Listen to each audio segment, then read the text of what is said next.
Hey John, how are you? Hope everything's well in hot and humid Houston. Thanks for the note. So first off, welcome everybody. Welcome everybody to our Practice Power Academy webcast, the first one of the second half of 2016. Time flies and the year flies when you're having fun. This is Coach Joe Lucas. I am the creator, curator, and head coach of Practice Power Academy. And as part of your membership, we host these weekly coaching webcasts. We're going to have a number of new people joining us today, so what I'd like to do is just kind of go over why we do these, kind of the rules, and there's not that many, quite frankly, to get the most out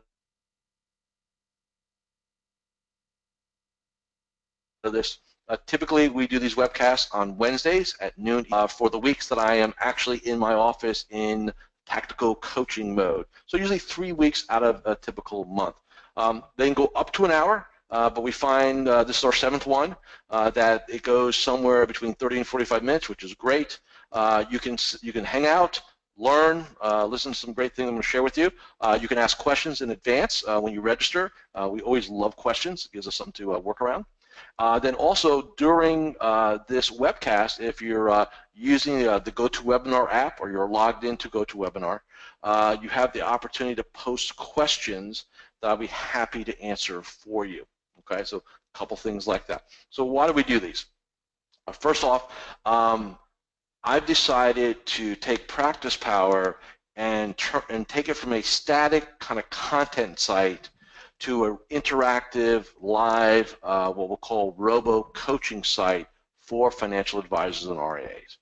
The other thing is sometimes, like today, I'm going to share with you some strategies that I really thought about. I was on the road the last 2 weeks. I visited with a lot of my platinum partners, but I also presented a 2-day training for a national broker-dealer. And what's nice about going out and kind of sitting with 20 or 30 advisors over a couple days is you get a lot of feedback. You get a lot of kind of conversation about, hey, what's going, what's working. In my mind, hey, how are you screwing yourself up? Those always very good, interesting conversations. And so today, what I want to share with you is what I call my core 5 principles of being success. So I'll share that in a little bit. The other thing, quite frankly, is it's an opportunity for you, the members of Practice Power, to ask questions, to get even more value. Tap my 25 years just about and 50,000 hours just about experience working with Just Financial Advisor. It's going to be rare you can pose a question to me or a topic or theme that I have not dealt with before. So please take advantage of that. And hey, that's what I'm here for. Okay. And like I said, this is the major shift from just Practice Power, the static website, to the Academy, which we're getting ready to roll out. So really quick along those lines, if you log into Practice Power, you'll notice that the forums are now there. You can ask me questions in there. That's where, for a lot of you who missed the daily video I used to do, along with the brain food, that's where you'll find a lot of the brain food, all the personal stuff, all the stuff I'm reading, watching, listening to. There'll be all links inside of the forum section, so you want to go check that out when you get a chance.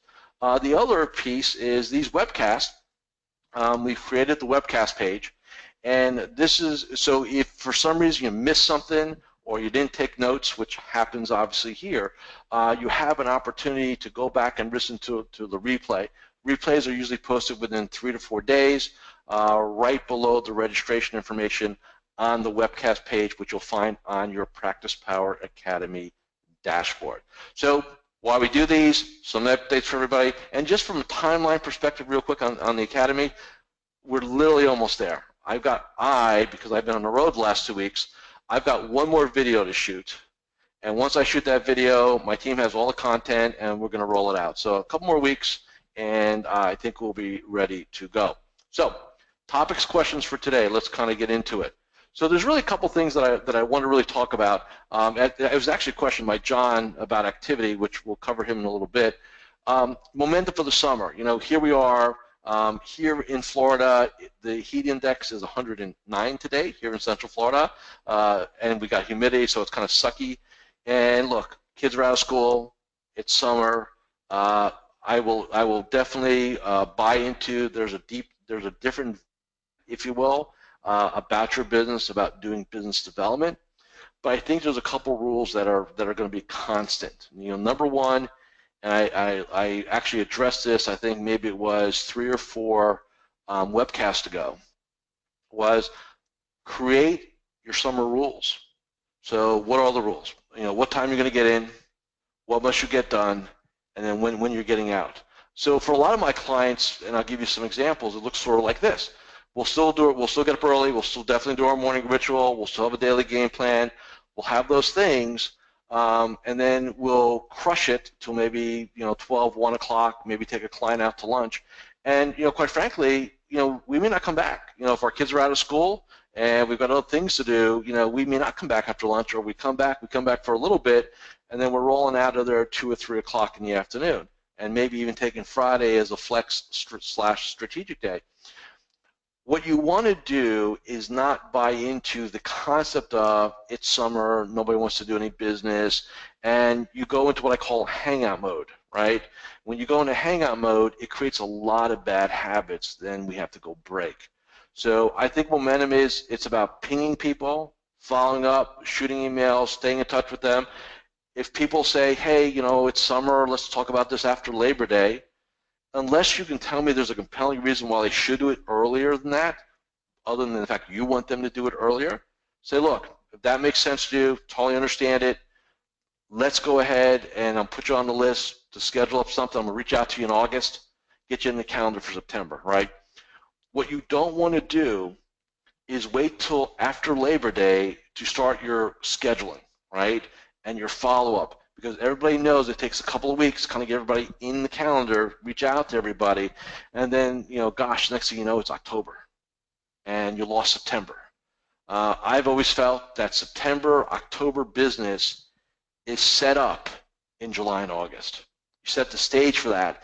Even though you may not be booking business, you're setting up the process of booking business. Okay, so I think that's important. I think maintaining the habits are absolutely paramount. So our morning ritual, our daily game plan, things like that, we definitely want to keep that going no matter what. Okay, very, very important. So again, rules: when am I in the office, when I'm not in the office. When I'm in, I crush it. I'm not hanging out. I'm not watching the British Open or Wimbledon on TV or anything else, right? I'm in, I'm crushing it, I'm getting out. And if that means you're out of the office a lot more, that's great. I would prefer you out doing the things that you enjoy versus staying in there and just kind of fiddling around. Makes no sense. So momentum, to me, is all about action activities, not time. And so let's get off the concept of time. So what I really want to share with you today is something that I thought about last week when I was out in Denver. I got to visit with, I think, 20 some odd advisors that were in the training with us. Some of them were my clients, some of them were not. And a lot of times when I get to talk to people, I find out kind of, well, tell me how you do things, right? And it's always, especially after a couple of glasses of wine, it's really interesting, kind of the conversations. And you get back this, what they do and kind of how they approach their day, things like that. And the funny thing is, I think there's a couple things that I find to be pretty common. Number one, I think a lot of advisors get bored with their business, and so they want to change things up for the sake of change because they're bored with it. Now, it could be working, right? It could be lucrative, but they're bored with it, so they want to go off and do something else. I think that happens often. I think the second thing that happens is that we tend to be smart people and we tend to overthink things. And we make things more complex than they need to be. At the end of the day, this is a business of habits, behaviors, and beliefs. I've always said that.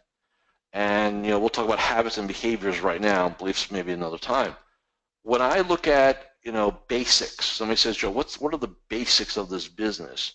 My answer would be, at this point, what I call the core 5. And what are the core 5? Number one, the morning ritual, your morning ritual, has to be absolutely dialed in, right? So it's not, well, I get up and sometimes I do it, and I got 10 or 15 minutes, and I kind of flip through the email, and I flip on the TV and flip on the web and stuff like that. But you really have a really powerful, consistent, it gets you really ready to rock and roll morning ritual, right?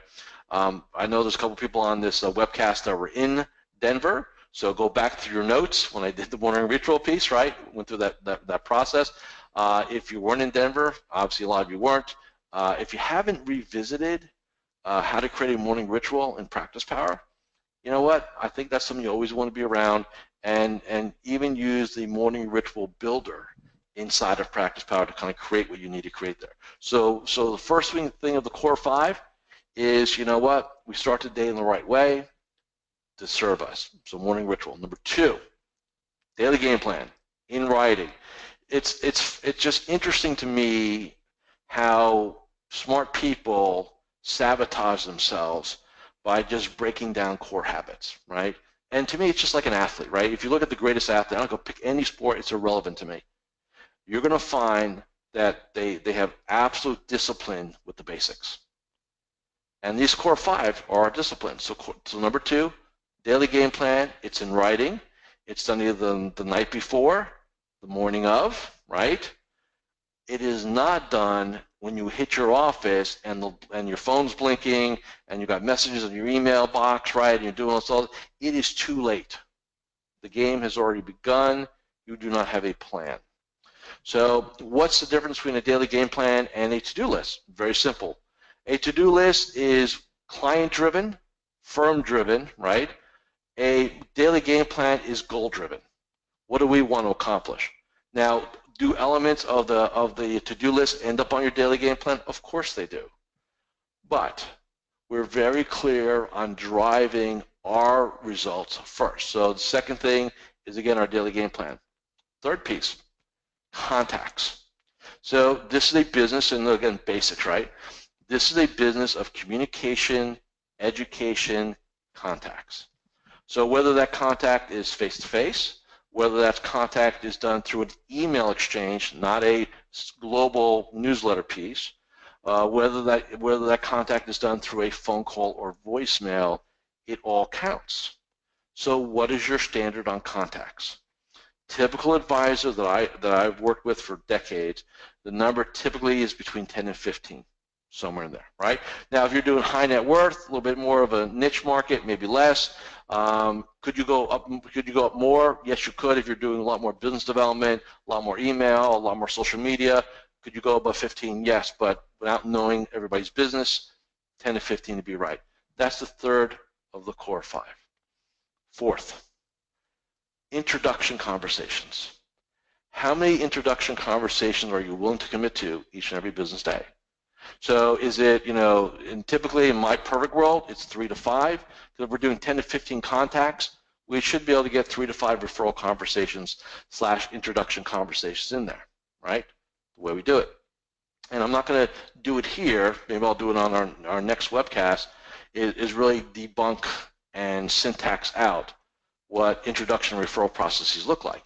But again, most advisors make it too complex, right? From I need a letter to I need to make sure the markets are good to I need to prove myself to I don't know if I deserve it. I mean, there's all this head trash that gets in the way of referrals and introduction. So to me, it's can you get yourself out there 3 to 5 times a day? And like I said, for some of you that were in Denver last week, what did I say? It's going to sound bad. It's going to be like you have Tourette's, right? You're just not going to be comfortable because it's a new habit, it's a new process that you need to fight through, right? So that's the fourth piece, right? So I've got morning ritual, daily game plan, right? Contacts, introduction, referral, last one. How many meetings do we need to set up? How many meetings? So whether they're reviews, new client meetings, are we setting up meetings or are we having our team set up our meetings? We need to be brutally consistent with that also. Critically important to do. So that's the fifth one. And I guess if there was a sixth or 5, 5+, right?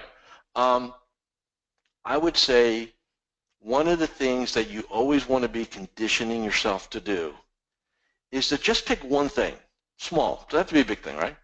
Pick one thing that you deem uncomfortable, right? Maybe it's following up on somebody, right? Oh, I got to reach out. In other words, I'm going to face rejection. Let me go reach out to this person. I'm uncomfortable doing it, but I'm going to push myself through it. If you can start conditioning yourself to be uncomfortable, it's like anything else. You build up a tolerance for it. And building up a tolerance for an uncomfortable task in this business will make you a lot of money. The challenge is that everybody wants to play it safe. And they don't want to risk rejection, risk failure, risk all these things. And I think what we got to remember is that, again, our business is always going to be built on failure. So again, core 5, 5+. So some new material there. Last thing that I want to cover, then we'll get into some questions, and if you want to add some things, that's great, is mid-year review benchmark. So one of the things I talked about last webcast was to make sure, and I don't care how you want to execute this, if you want to use our system, great. If you want to use somebody else's system or your own, whatever serves you is fine with me. But I do recommend a couple things. Number one, everybody in this industry needs to execute a mid-year review.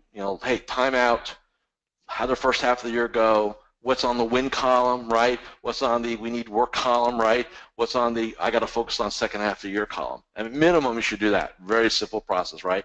Pull your goals, your business plan out, track, benchmark where we are. If you want to use our process, great. It's in the Business Planning Center. It's review and benchmark. And whether you do it for the second quarter, first half of the year, or first time ever, I think you need, again, highly recommend that. So many advisors will spend time putting together business plans, things like that, and quite frankly, at the end of the day, what happens is they get just wrapped up in stuff, and they fail to say, wait a second, how am I doing? And I'll give you a couple quick examples. So in the last couple of weeks, I've been visiting clients. I've been on the road, and it's fascinating when I sit down with one of my clients who's already done their mid-year and their benchmarking process. There's a couple things that we find interesting. Typically what we find, which is really cool, is they say, hey, I didn't realize, but I did really good on this, right? I really executed this. I totally forgot that I've been doing this, or I didn't look at the results, or, it's interesting how we get busy, we forget, well, how many households do we have now, right? And how much money did we bring in? And one of my teams in South Carolina, we're already 3/4 of the way to our new asset goal. And so I said, hey, great, you guys got a lot of momentum, you're executing, pipeline looks good, let's raise the bar. And I got them to raise the bar, begrudgingly, of course, because nobody likes to put themselves out there. So it's good from that perspective that you say, hey, look, I'm doing really well at these things, you feel good, right? And then on the other side, you say, you know what, I really haven't been paying that much attention to this. I got to really recommit to that. Or situations and circumstances have changed, so I'm going to, pull that off, I'm going to put this in there in its place from a goal perspective. You always want to be doing that. So reviewing, benchmarking, business planning, goal setting, it's not an annual event, a semi-annual event, it's a continual event, right? You always want to be doing it going forward, right? So just some three things. So again, summer momentum, core 5+, right? And again, I want to encourage you all to kind of do some sort of business plan review, benchmarking process so that you're dialed in for the second half of the year. Next part, member questions. So we got 3 members here. Now what I tend to like to do, and if they're here, not everybody who submits the question shows up. Things happen. But if they're on the line, I like to always try to grab them so we can have a quick conversation. So what I'm going to do real quick, and maybe I can do this. We'll start with John in Houston. John, can you hear me? Can we hear you? I can hear you. Can you hear me? Yeah, we're good, man. So hey, welcome to our webcast. So tell me more about this activity in the summer piece that you wrote in terms of that. And I know I addressed it a little bit, but let me see if I can add to it since I have you here. So I did catch your podcast from a couple weeks ago where you talked about the summer piece, and so I've used some of that in some of the coaching that I've done with my guys. Mm-hmm. But I guess sort of on the other side of that, they still have numbers to hit, right? Yeah. So mm-hmm. I'm trying not to give them permission to, I guess, just kind of skate. So if yes. If they don't have activity for, mm-hmm. The second half of the day, how do we? And we go through all these activities as far as taking somebody to lunch or getting making dials and that sort of thing. it just doesn't seem that there's, it's the other side of the equation is people just don't seem to have a sense of an urgency. So I guess it's kind of a convoluted way Right. of expressing my concerns. Right. So one of the things that I talk to my clients about, depending on and depending on who the client is what I call MDRs, minimum daily requirements. Right. So what's the minimum amount of contacts we need to make? Right. What's the absolutely drop dead, got to have happen thing? Then the next thing I say, look, do we shift the marketing a little bit to maybe more events, right? It's depending on what part of the country you are. Like here in Florida, it's kind of inverted. Most there's not a lot of outdoors activities because it's like living on the sun right now. Yeah. So is there a shift we need to make to do more what I call social prospecting, right? Attend events, chamber of commerce events, picnics, things like that, travel things, so on and so forth. So you kind of shift a little way going forward. I still am a big believer in doing events. So even in the summer, even here in the state of Florida, I'll have clients that will do an event. We'll do picnics and pig roasts and ball games and stuff like that. Give us an opportunity to get in front of people. So I agree with you, John. I think the worst thing any leader can do is say, "Oh, it's okay," right? Because as soon as you give them permission, they grab it and they say, "See, I don't have to do this," right? And once it goes from "I don't have to do this," it's really hard to get that back. So what I work with my guys and gals on when I'm working with them individually, I say, look, let's talk about our summer schedule. Let's talk about how we want to approach it. Let's talk about what the minimums need to be, right? And like I said, you really can only control the activity you have. If you're talking to a prospect and they say, yeah, I want to do something, but I'm going to be on vacation and blah blah blah. Let's do it after Labor Day. Unless you've got a real set of compelling reasons why now it has to happen, you can't, we can't mandate it, right? And you can't try to push too hard because then you lose rapport and then you lose the whole thing down the road. So I think it's really about control the activity, stay consistent, right? People have needs. People retire in the month of July, right? The stock market still is open, right? It wasn't not, and I think this is the whole concept of summer. Our country doesn't shut down, right? The economy doesn't shut down. Nothing shuts down. I think there's a little bit of a different pace to it, and I think we have to accept that, but not give permission to drop our own standards. Does that make sense? Yeah. And you just, it's all about habits. It's about, again, not, because if you got guys that get up and say, it's July or it's August and man, it's hot here in Houston and nobody's around, I'm just gonna get up and either go to my home office, right, or I'm just gonna hang out, right, kind of that way, right? I'll do some paperwork or I'll do this, and they're not driving anything. That one day turns into 2 days, turns into 3 days, right? And then next thing you know, now you got a bad habit. And then the worst part is they're going to want to flip it come, whatever, September 8th, whatever the day after Labor Day is, right? Okay, now let's get into motion. It's too late.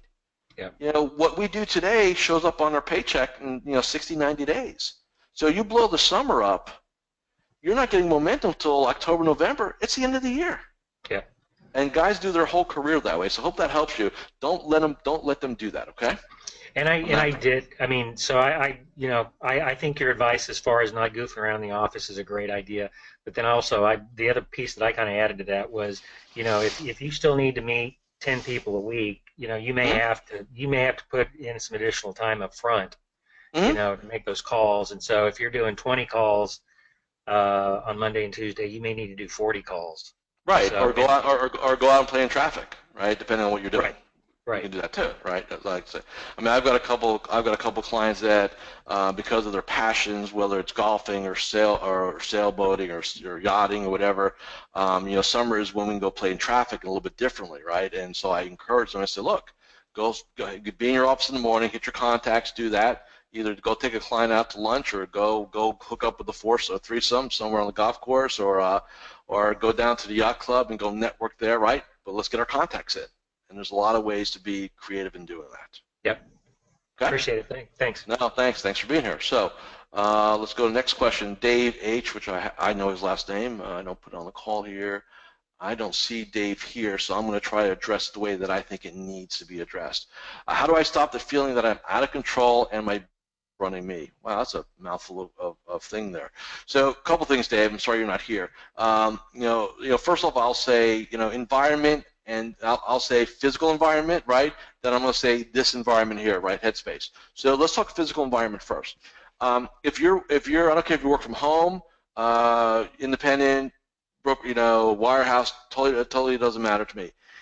When you walk in your office, it looks like literally a bomb hit it, and there's paper all over, prospectuses from 1995, and you can't find your desk, you're going to feel out of control.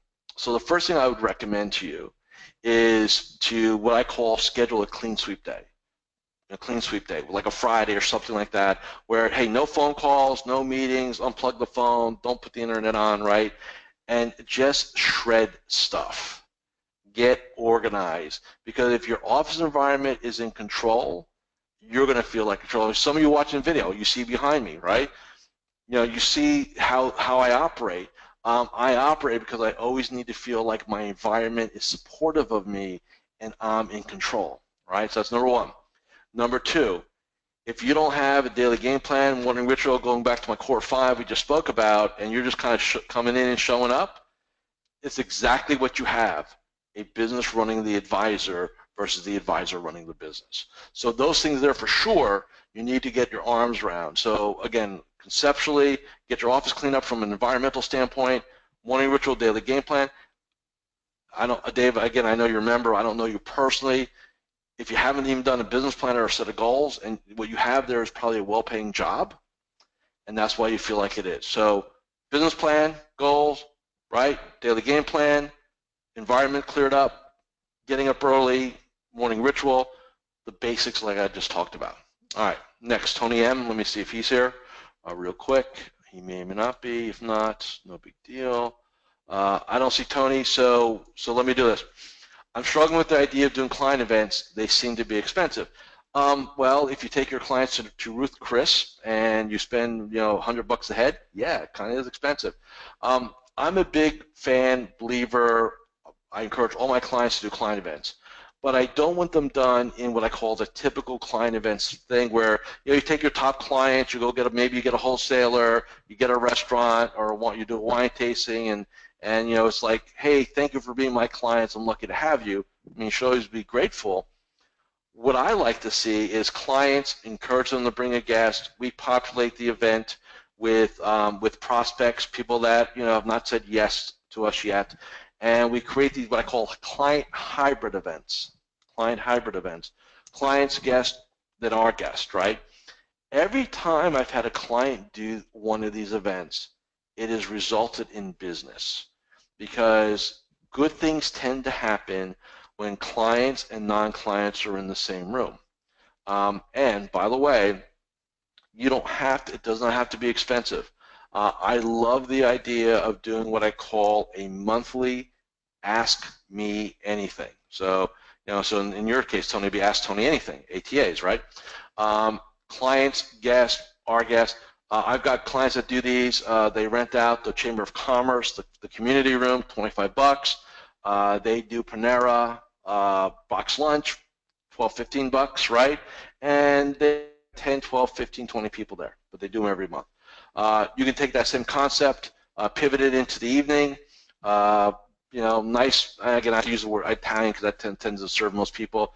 Nice mid-range Italian restaurant, private room, pizza, pasta buffet, stuff like that. $15 a head maybe, $20 on the outside. Same scenario, very low cost. We market via the email, and maybe we do some individual invitations via mail if we have to. They don't have to be expensive. I think a lot of advisors get caught up in, I got to do these grandiose things, and so they say I got to do this grandiose thing, and then I can't plan for it because I'm busy, so therefore it never happens, right? And we're kind of caught up in all that. So I think the key is it does not have to be expensive. Get your concept off of that. It doesn't have to be. But I would recommend at a baseline doing a client/hybrid event once a quarter. So conceptually, here's what it would look like. First quarter, I love the idea of doing a Welcome to the New Year health and wealth event. So I'll come and do some financial planning, right? The client would. Maybe you go partner with a doctor, a nutritionist, a chiropractor, personal trainer, somebody like to do the health part, right? And you do it, and those work really well. I like that. Like the second week of January primes the pump for the year. First quarter. Second quarter, you can always do something on taxes and estates, right? So you could bring in a CPA, tax person, you could bring in an estate planning attorney, and host again something if you want to do there. Third quarter, I love outdoor events. So picnics, pig roast, ball games, something fun, right? Third quarter. Perfect time to do that. Fourth quarter, most of my clients will do some sort of client appreciation event. Christmas, even could be the holidays, tree farms, various things like that. Again, there's plenty of ways to do some very fun, low-cost client event. It doesn't have to be that crazy. Okay, so hopefully, Tony, that helps you. And again, I'll probably at some point do a whole e-learning on client events. Last thing, and then I'll let everybody go because I see a clean board. There's no other questions. Is as we transition to PracticePower Academy, the first thing, because some of you have emailed me, is my current deal going to change? The answer is no. You're grandfathered for life, and you don't have to worry about that. The new rate is going to be $95 a month or $950 for an annual membership. When you go on the website, that's what you'll see. If you're on this webinar and you're part of the PracticePower family, even if you're just a free basic member, so you're not paying anything, but you have basic membership, we're going to give you a great deal when we're ready to do that. We're going to basically give you a 50% discount when we're ready. That'll be in the next couple of weeks, so nothing here right now. Also, I will be doing 10 lifetime memberships for $1,500, which is lifetime. PracticePower has been around for 9 years now. It's not going anywhere. And I'm going to do this for another 25 years, so I'm not going anywhere either. So just keep that in mind. And you'll get this all in an email when we're ready to do it. So again, this is not a pitch session here by any means.